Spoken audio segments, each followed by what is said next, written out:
Pushkin. Before we begin, a warning. This episode contains material that may be upsetting to some listeners. What was telling me a little bit about what Owen was like? When Owen was born, he was screaming, and his neck veins were out, and the doctor said, "This is a Viking." And I think that's kind of the way he lived a lot, that kind of passion. So that's the way he lived. The man speaking is Tom Thomas. He's sitting with his wife, Kathy Brearley. She's English. Both she and Tom are United Church pastors. They met when they were missionaries in Zambia. They have a son named Morgan. And we're all at Morgan's house just outside of Allentown, Pennsylvania, a bungalow in a tidy subdivision. There are 2 little children running around and a big friendly dog being big and friendly. Everyone has gathered to talk about Owen, the Viking, the son and brother who isn't there.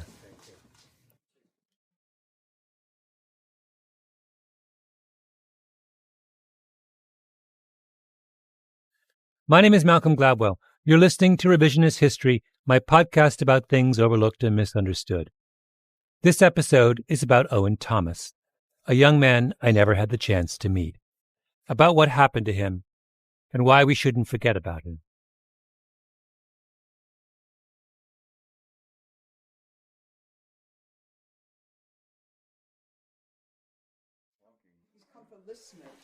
I went to see Owen's family on a cold winter evening. We knew that he was kind of feeling down, feeling depressed. In the last, what would you say, last month or so? I didn't know that. Well, I didn't know he was depressed. I knew he was stressed. He was stressed. I knew he was stressed with school, he was stressed finals. by his classes. Owen went full out all the time, at everything. His older brother Morgan says he couldn't keep up. Yeah, so we were sort of like opposites. I was real good at giving like 80%. That's right. 75%. And he was not at everything, but just like, for example, schooling. Like he would not take anything less than an A+. A minus, he was pissed. But see he now, had to get that A+. But now we don't know if he was having difficulty remembering things because we never asked him that. We never even thought that there might be anything cognitive.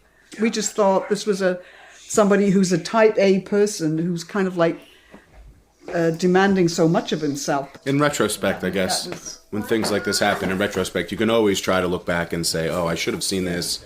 I should have seen that. But the Sunday night he called, he really sounded depressed then. He really did. And now you look back, we should have just got in the car and gone right down. But, What did he talk about in that last call? well, it'd be my birthday, so he was wishing me happy birthday. I don't know, what did he talk to you about, Tom? Well, He said I'm failing everything, that's what he said. When I said at the beginning that we shouldn't forget about Owen Thomas, I'm talking about this, that we shouldn't forget that he went from clarity and purpose to failing everything.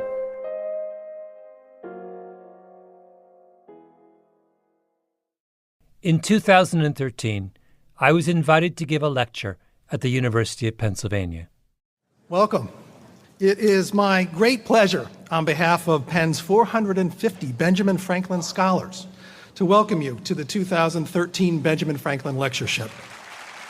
The talk was at a big auditorium at the Penn Museum. I had been assigned a theme, proof. That's obviously a big topic, so I thought that this afternoon I would start by asking a relatively simple question, which is, what level of proof do we need about the harmfulness of some activity before we act? I decided to tell the story of a man named Frederick Hoffman, a remarkable man. Born in 1865 in Germany, immigrated to the United States, Hoffman rose to the position of senior statistician at the Prudential Insurance Company. At the time, that was a hugely important job. This was in the years before Social Security or Medicare. Private insurers were the safety net. And because they had to figure out what to charge for life insurance premiums, they had to closely monitor the health of Americans. And that was Hoffman's job.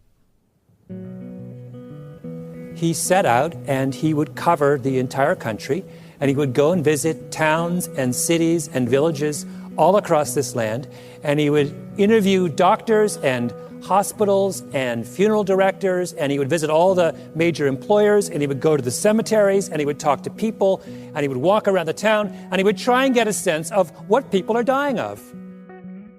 Hoffman was one of the first people to sound the alarm about smoking.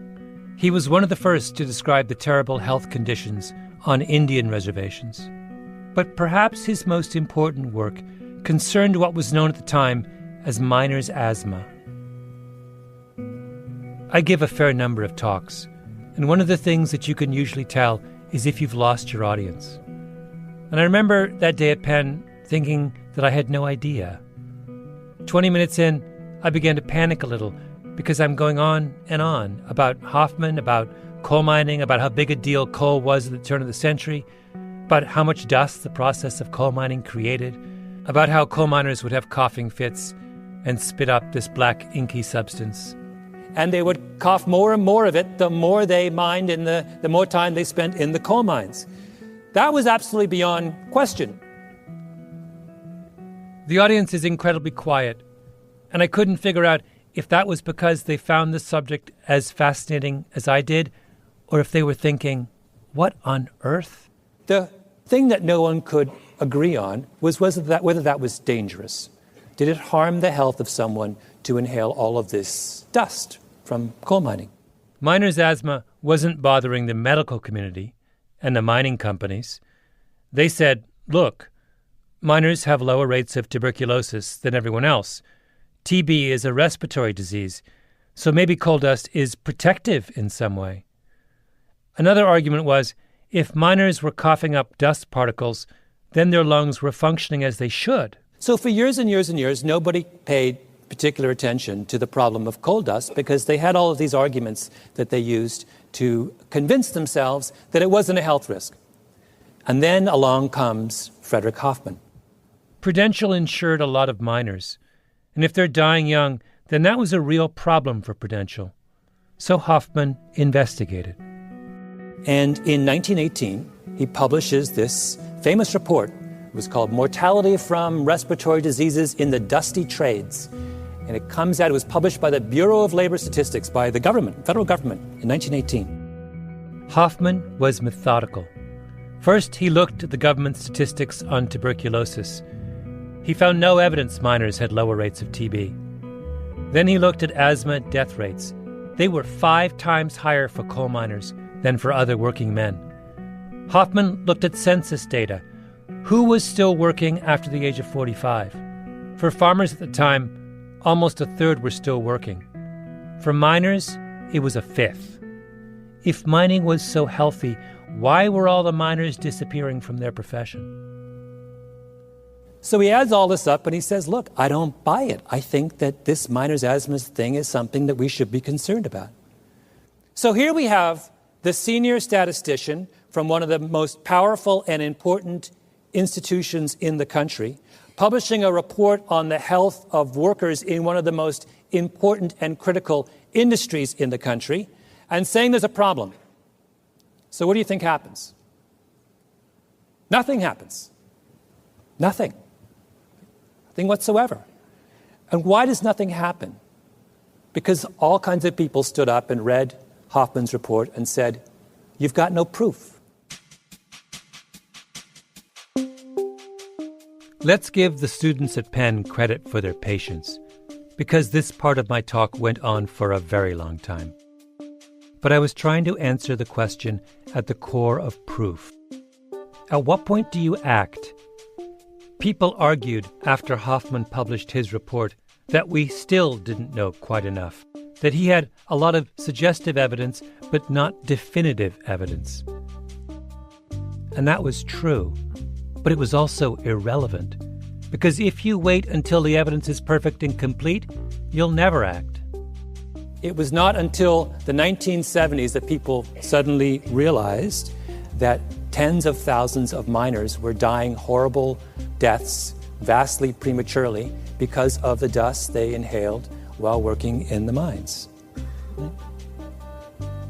Now, I think we can all agree that that is an appalling story, right? That should never have happened. We should have acted on this in 1918. Instead, we acted on this in 1975. We look around the room and we say to ourselves, we would never do that, would we? We're much too educated and sophisticated and empathetic to ever look at the suffering of someone else and say, oh, we're not going to act until we have proof. Right? But we do that. All of us do that. Everyone in this room is doing that, even as we speak. Now, what am I talking about? I'm talking about football.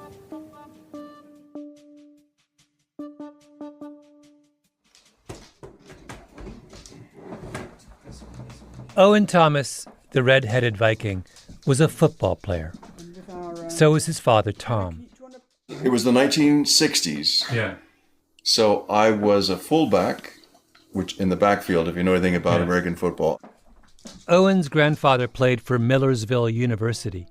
His older brother, Morgan, played offensive tackle for East Stroudsburg University. You did? And then Owen played. So I guess we're kind of a football family. Yeah. On the dining table right in front of me are Owen's helmets from middle school and high school and college, all scratched and battered, lined up in a row. It's hard for a lineman to be a star, like you running back, quarterback, those are really the stars, but he was definitely a feared player from all angles, and people knew who he was, so he was definitely one of the stars. He couldn't wait for the season to begin. Most of the football players say, oh, I don't want to get hit. The first day of practice would just be like running, putting on the uniform and running. But he would say, I just can't wait to hit somebody. I just want to hit somebody. And that's his own team. That's his own team that he couldn't wait to hit. When it came time for college, Owen Thomas went to the University of Pennsylvania. He was just kind of guy that on a bad day when they had to wake up at 6, 7 o'clock in the morning to do a workout and everyone, had class and everything. He was the kind of guy that would get everybody motivated to complete the workout and then go on with your day. Mm-hmm. He was named captain of the football team. 76 out of the 80 players voted for him. Then one day, out of the blue, in the spring of his junior year, he hung himself in his apartment.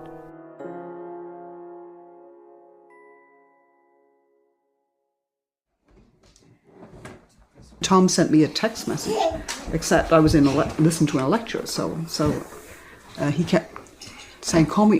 Well, there are all these messages, call me. So they drove down to Philadelphia. They went to identify their son's body in the hospital. And in the car on the way back, on this terrible, terrible day, they got a call from someone named Chris Nowinski. Nowinski is a former college football player with a PhD in neuroscience who runs the Concussion Legacy Foundation. He works with a group of researchers at Boston University. For more than a decade, they've been autopsying the brains of people who have, in the course of their lives, suffered repeated blows to the head, looking for something called chronic traumatic encephalopathy, CTE. Getting hit in the head causes your brain to twist and bruise. If you get hit enough times, that bruising causes the accumulation of a protein called tau, and that tau slowly works its way through the brain like a poison. So far, Nowinski's group has autopsied the brains of 111 former NFL players. 110 had CTE. 7 of 8 former Canadian Football League players had it. So did 9 of 14 semi-pro players, 48 of 53 college players, 3 out of 14 high school players. The symptoms of CTE include difficulty thinking, impulsive behavior, depression, short-term memory loss, difficulty planning, emotional instability, and suicidal thoughts and behavior. It's not pleasant. One of the first pro players diagnosed with CTE was Mike Webster. He was a Hall of Fame center with the Pittsburgh Steelers. He died at 50. In his house, his family found page after page of scribbled notes, written by Webster to document his mental state. Like this: deep, confusing, twisting, fishing line, tangled up mess of confusing things go on all the time. Or Junior Seau and Dave Durson, two of the great football players of their generation, both shot themselves in the chest at the ages of 43 and 50. Why in the chest? To make sure their brains were intact for autopsy, to make the pathologist's job easier.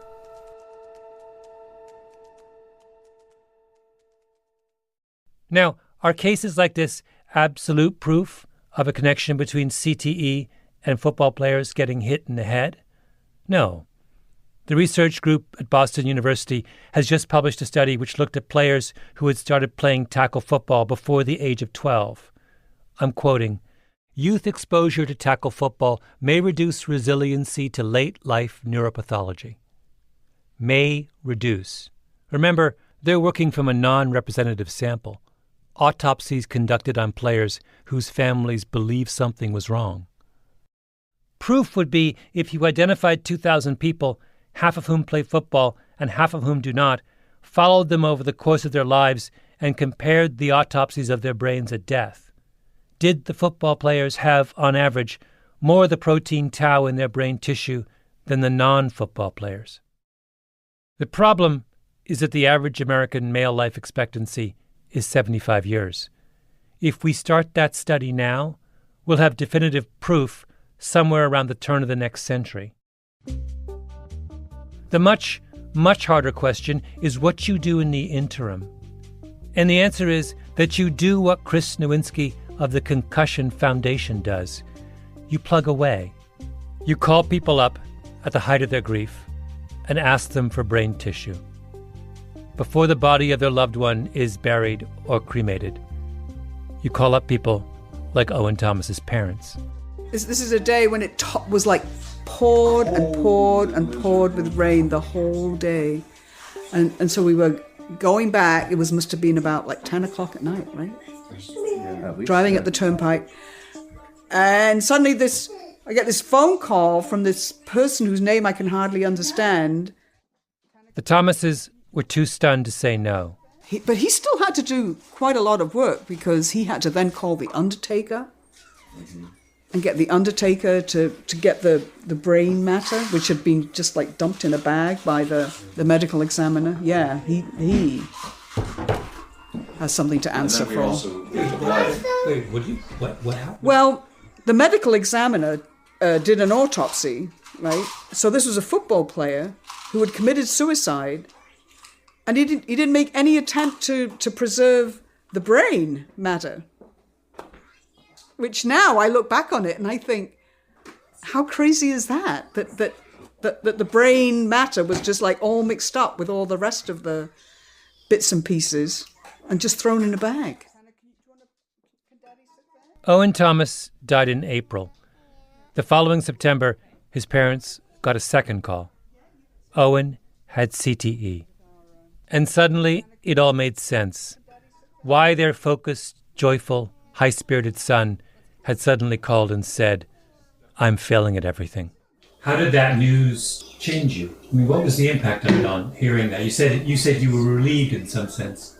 There was a contributing factor, that it wasn't just depression, that there was a cause that you could, medical cause that you could maybe say that contributed to it. Well, it gave us something to hold on to. It gave us a purpose. Not an answer, because there's still too much unknown for that. A purpose.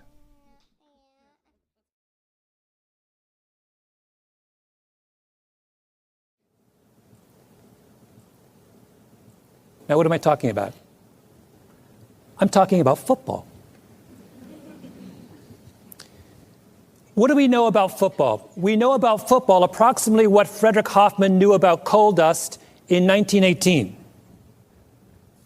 So there I was, in the Harrison Auditorium at the University of Pennsylvania. It was 2013. Owen Thomas had been dead for 3 years. There were students in the room who had known him, who remembered him. So I told the story of how he was found, hanging in his apartment, and I asked them, is that enough proof for you? Is the death of someone you went to school with, who was the captain of your football team, enough evidence to walk away from the game?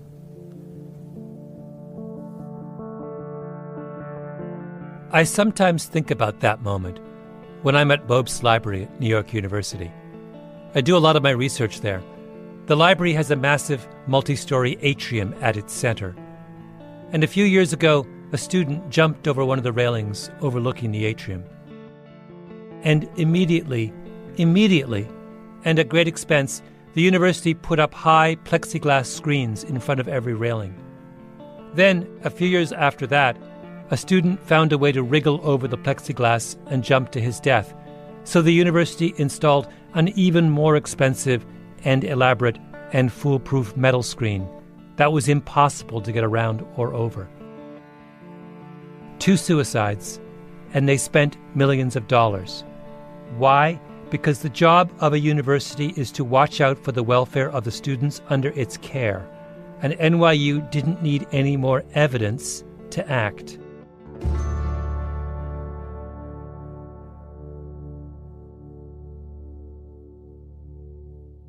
Quakers clinched the 2009 8th and 8 crown by coming together in order to overcome adversity. Since last taking the field in November, the Red and Blue... Here is what Penn did in response to the suicide of Owen Thomas and the results of his brain autopsy. They honored him with 40 seconds of silence before the season opener the next fall against Lafayette. Owen's jersey had been number 40. His teammates wore decals on their helmets with the number 40 on them. Blinking hand in hand, parallel to the sideline, standing for a 40-second moment of silence in tribute to their former teammate Owen Thomas, who passed away on Monday, April the 26th, this past off-season. And here is the statement the university issued upon hearing that Owen Thomas had been diagnosed with CTE. I read it to the audience when I was at Penn in 2013.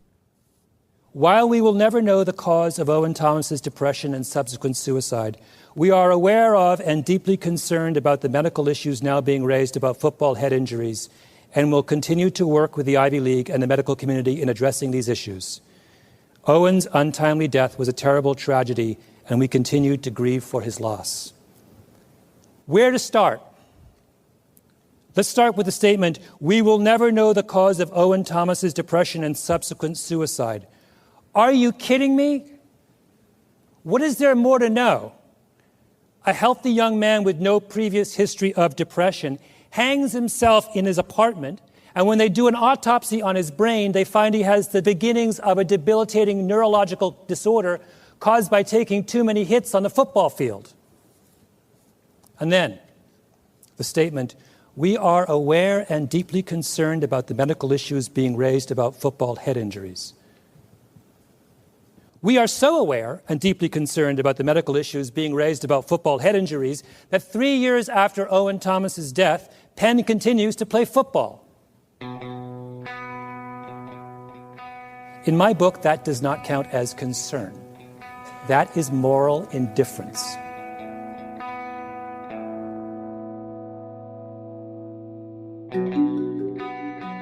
Not long ago, I went to see Al Bagnoli.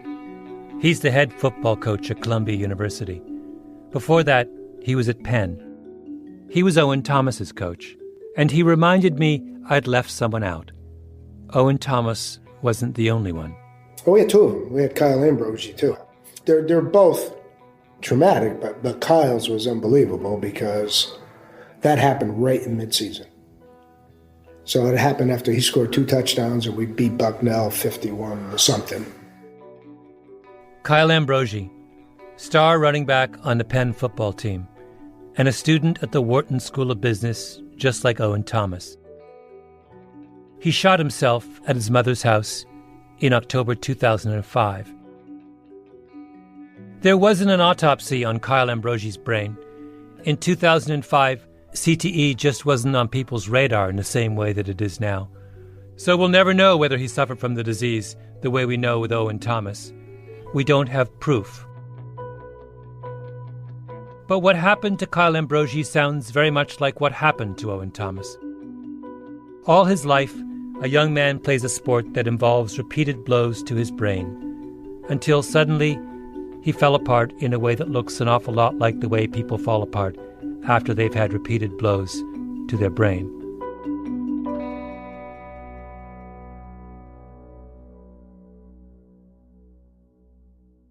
You know, there was even physical changes, like his eye color got lighter, and you could just see that he was fighting demons and he couldn't explain them.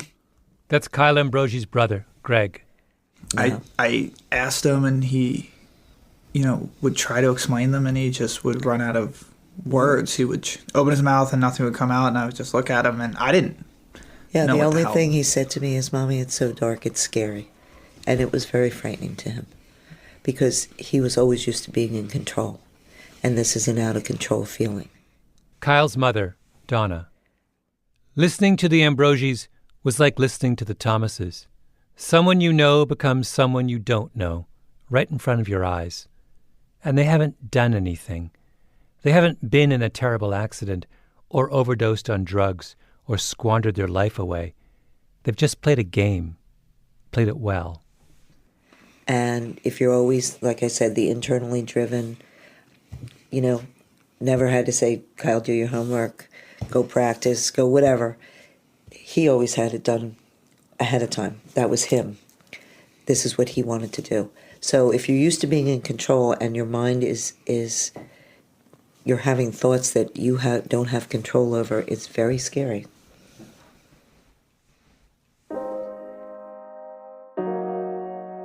Had anything you'd done as a coach prepared you for...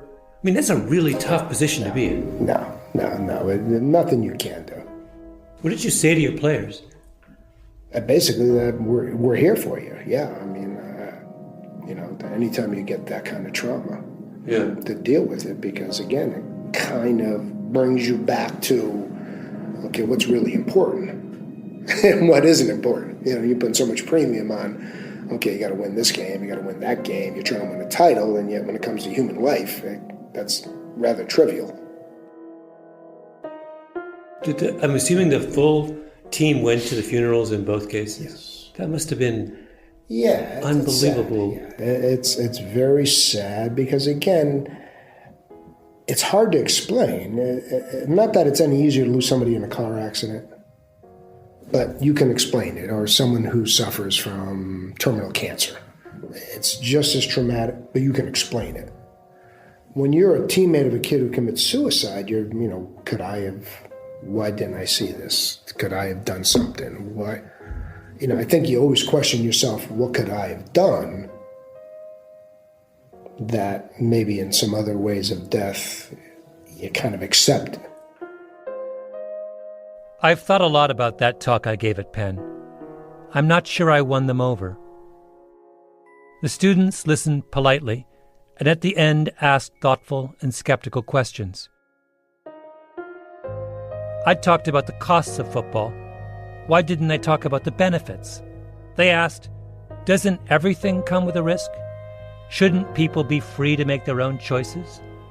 A student who was on the football team stood up and said, I wouldn't be here if it wasn't for football. When I met with Coach Bagnoli, he talked about rule changes, how they are now much more vigilant about concussions, how they don't tackle in practice like they used to, how he doesn't believe that little kids should play tackle football. I got the sense that a lot of students were thinking about those things too. Maybe we can just manage this problem, reduce the risk to some more acceptable level.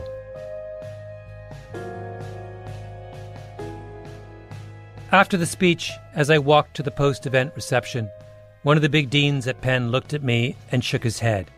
He said, "We're not stopping football." Of course not. And it won't stop. At least not until the third suicide, or maybe the fourth suicide, or the fifth, at which point the students and alumni of Penn will finally say, that's an awfully high price to pay for a game. Al Bagnoli brought up one more name. It's unfortunately becoming more and more prevalent, and I just saw the kid from, Washington State, whose brother actually was here. The name of the kid from Washington State was Tyler Helinski. He was supposed to be the 2019 starting quarterback for the Washington State Cougars. A few days before my interview with Bagnoli, Helinski borrowed a teammate's rifle and shot himself in the head. A bright, outgoing kid with a big smile. No motive. It's unfortunately becoming more and more prevalent. But I guess we don't have enough proof.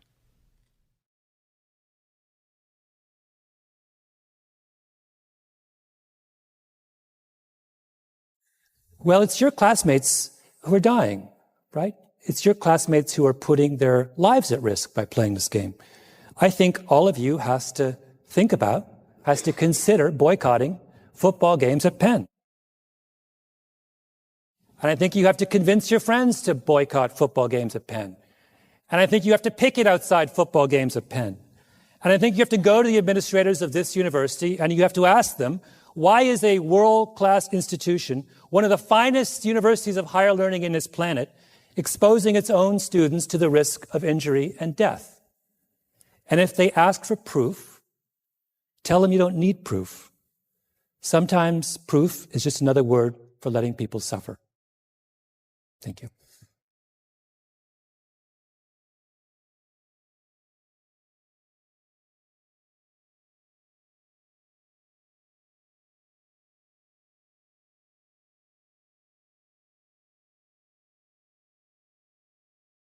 Revisionist History is a Panoply production. The senior producer is Mia Lobel, with Jacob Smith and Camille Baptista. Our editor is Julia Barton. Flawn Williams is our engineer. Fact-checking by Beth Johnson. Original music by Luis Guerra. Special thanks to Andy Bowers and Jacob Weisberg. I'm Malcolm Gladwell.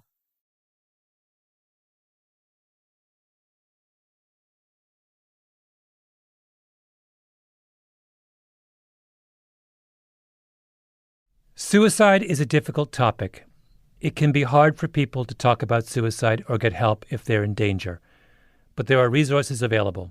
People want to help. The National Suicide Prevention Hotline is one excellent resource. It's free, confidential, and available 24 hours a day. The number in the U.S. is 1-800-273-8255. 1-800-273-TALK.